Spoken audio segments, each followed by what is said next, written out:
I've worked in a number of schools where a lot of practical work that should be done, I don't think is being done. And I think it's because people lack the experience and the confidence. And what departments need to do is to work together to give newly qualified teachers and younger teachers the opportunity to carry these out and carry them out in a safe manner in which they feel confident. Wariness over health and safety often deters new and non-specialist science teachers from attempting the kind of exciting chemistry experiments that are guaranteed to capture students' imaginations. At St James's High School in Barnet, Head of Science Lynn Kyle has been showing her staff that creativity and spectacle can be married with safe practice in the lab. The number of students who are opting to take A-level chemistry, physics and biology is going down, and that's a national trend. It's more important than ever that we get people interested in science from a very early age and carry that through, pushing them into A-level and hopefully going back into teaching again.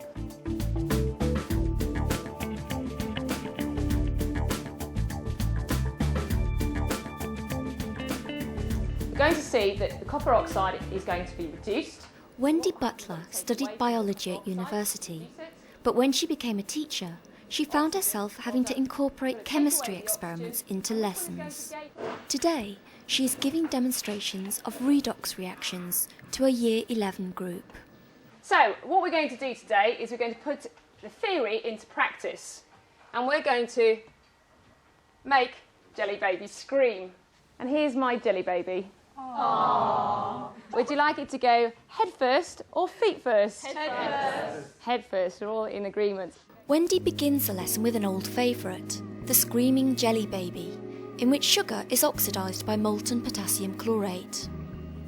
I've picked up quite a lot of tips on how to actually practically manage the class and manage the experiment. So, for example, putting in anecdotes, giving little tips, talking through some of the experiments while they're happening. So we're going to oxidise the sugar in the Jelly Baby. Well, what process goes on in the body that does the same thing? Andre? Respiration. Well done, Andre. Respiration. Okay, I'm going to heat the potassium chlorate until it melts. And while it's heating, I'll tell you a little bit about Jelly Babies. They used to be called Peace Babies, and they were manufactured 75 years ago after the First World War. But obviously, as rationing came in, they didn't have enough sugar. So they had a bit of a facelift after the Second World War, and were called Jelly Babies. Now, it's just about reaching its melting point. I'm going to turn the gas off. I'm going to get my Jelly Baby. Experience has taught Wendy that no matter how prepared you are, the unexpected can always happen.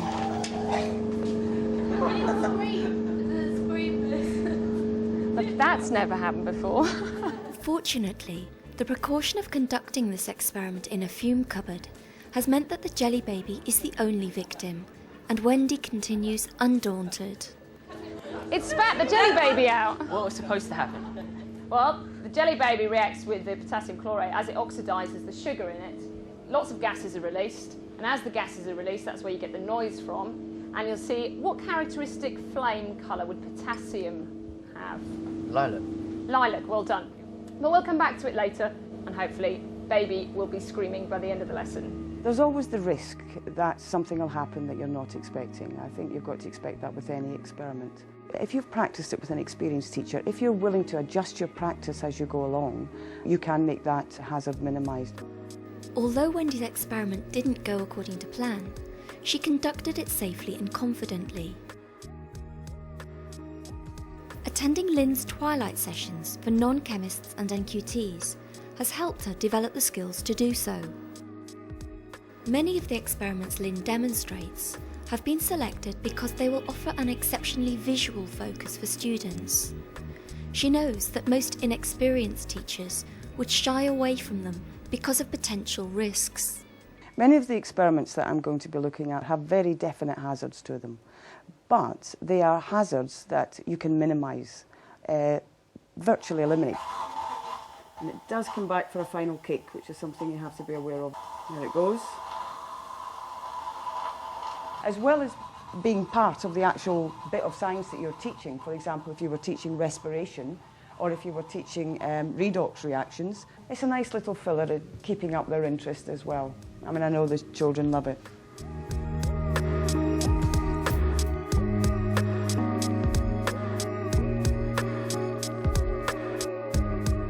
Okay, this one's called fireballs. Another one we can get in whenever we're doing combustion reactions. This makes it that bit more exciting. The twilight session provides Wendy with the opportunity to practice another experiment before presenting it to students. So that we have a bubble of methane. If I did this again, I think I'd have it other side so that I'd have my left hand on the gas tap. I think I feel more comfortable with it that way. Okay. Would somebody jot that down in the risk assessment? Thank you. It's very important when you're doing an experiment that you're never ever doing it for the first time in front of a child. You want to have gone through the whole thing yourself, looking at all those potential risks, talked it through with someone else who has done it a number of times, who can tell you the risks that you might not have noticed, that have gone wrong for them, so that you're that much more prepared. If we make sure we get a bubble mixture that we're very happy with before we actually perform this in front of the children. Instead of carbon dioxide going into the bubbles, we're going to put methane into the bubbles. Having rehearsed the fireball experiment under Lynn's guidance, Wendy decides to include it in her lesson. The methane fireballs was probably the most difficult one to do if you haven't quite perfected the correct bubble mixture. And it's very difficult to get the bubbles off if the bubble mixture isn't correct because they keep bursting. So you have to be very patient to fill the bubbles with enough methane but not over flood the classroom with methane gas. Mrs. Key is an expert at making bubbles, so I'm going to take the light. As well as subject specialists like Lynn, technicians at the school also offer advice on risk assessments and health and safety. Wendy has called on senior technician Janet Keir to lend a hand. Otherwise, as it goes.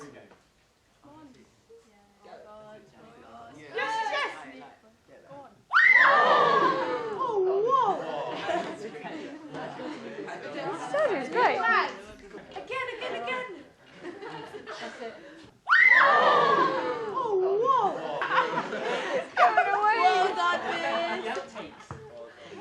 A number of our demonstrations come from the Royal Society of Chemistry that have produced over 100 demonstrations of really exciting things that are beautifully prepared, all the risk assessments there and worksheets for the children as well. So that's really helped us in trying to do what we're trying to do.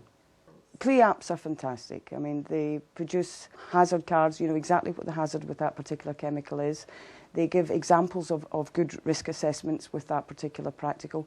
They tell you what you can do, what you shouldn't do. They offer an advice line as well, where you just need to pick up the phone and say, look, I want to do this, is this wise? And you will get an immediate answer. They're superb.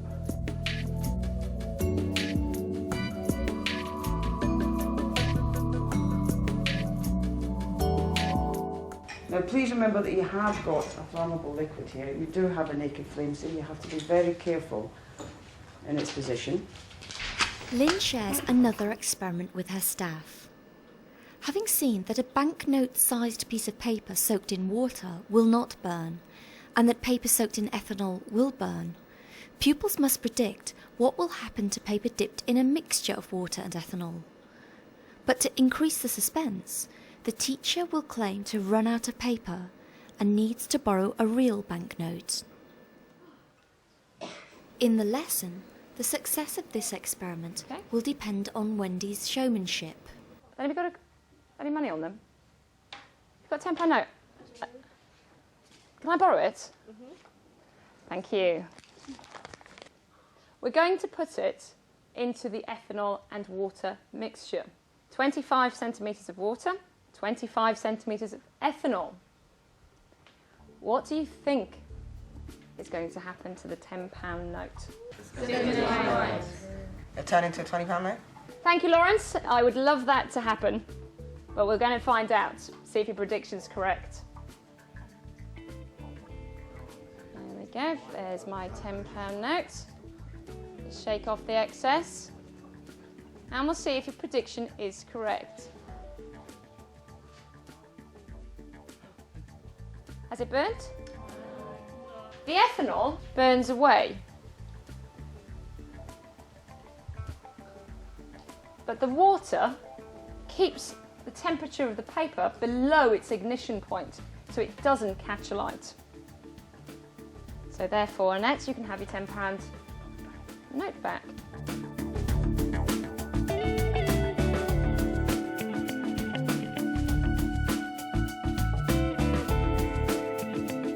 So this is a perfect example of a redox reaction. It's going to take place, it's going to give out a huge amount of heat. Redox reactions, for example, are not terribly exciting. You're looking at one thing reacting with another thing, and you don't get any idea of the, the amount of energy that's involved.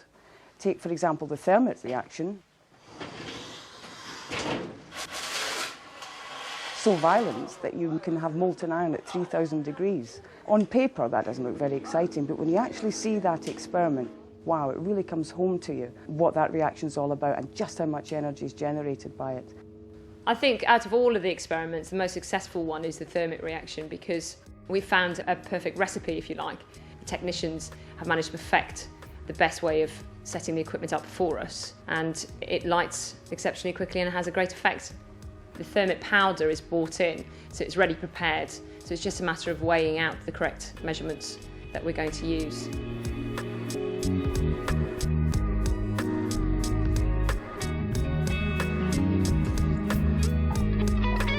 Let's try it feet first this time.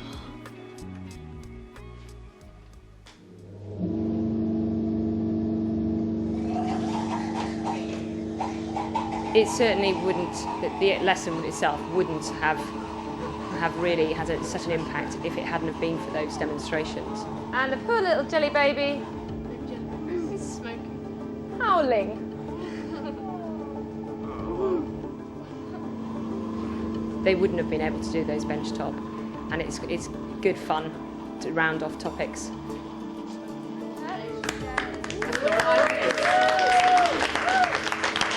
Marvellous. So yes, I was quite pleased with the experiments. Obviously there are hitches along the way which you have to cope with, but that's part and parcel of every lesson. When I started teaching, would have been quite a difficult time to think about just suddenly going into that. We're all specialised in certain fields, and with your degree and your PGCE, some of the reactions you'll have tried out, but not all of them. And of course in your first couple of years of teaching, you're very much aware of the knowledge side of teaching, the theory, the management, behaviour management, etc. So those things are sort of the extras which can cause quite an extra bit of stress.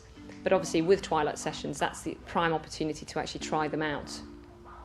Enthusiastic science teachers are what we need to make children come enthusiastically to science lessons. That's what we try to do, to put the life back into the chemistry again.